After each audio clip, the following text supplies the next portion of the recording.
Happy Halloween! Nag-ghost ka na ba? Ang sakit, no? Yung araw-araw, akala mo kayo na, pero hindi pala.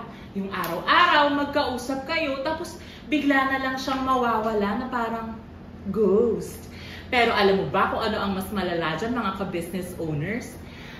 Ang mas malala dyan ay yung mga fake receipts or mga ghost receipts. Ano-ano ba yung mga fake receipts or ghost receipts na yan?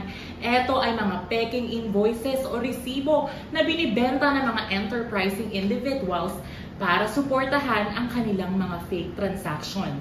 Para makapag-claim sila ng deduction sa ITR at ng input taxes sa kanilang mga VAT returns.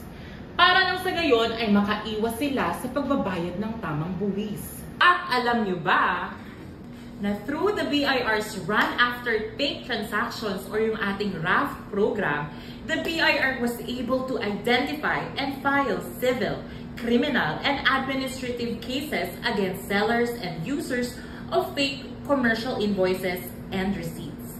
Kaya paalala ko sa inyo mga business owners na katulad ko, huwag gumamit o iwasan ang paggamit ng mga fake receipts.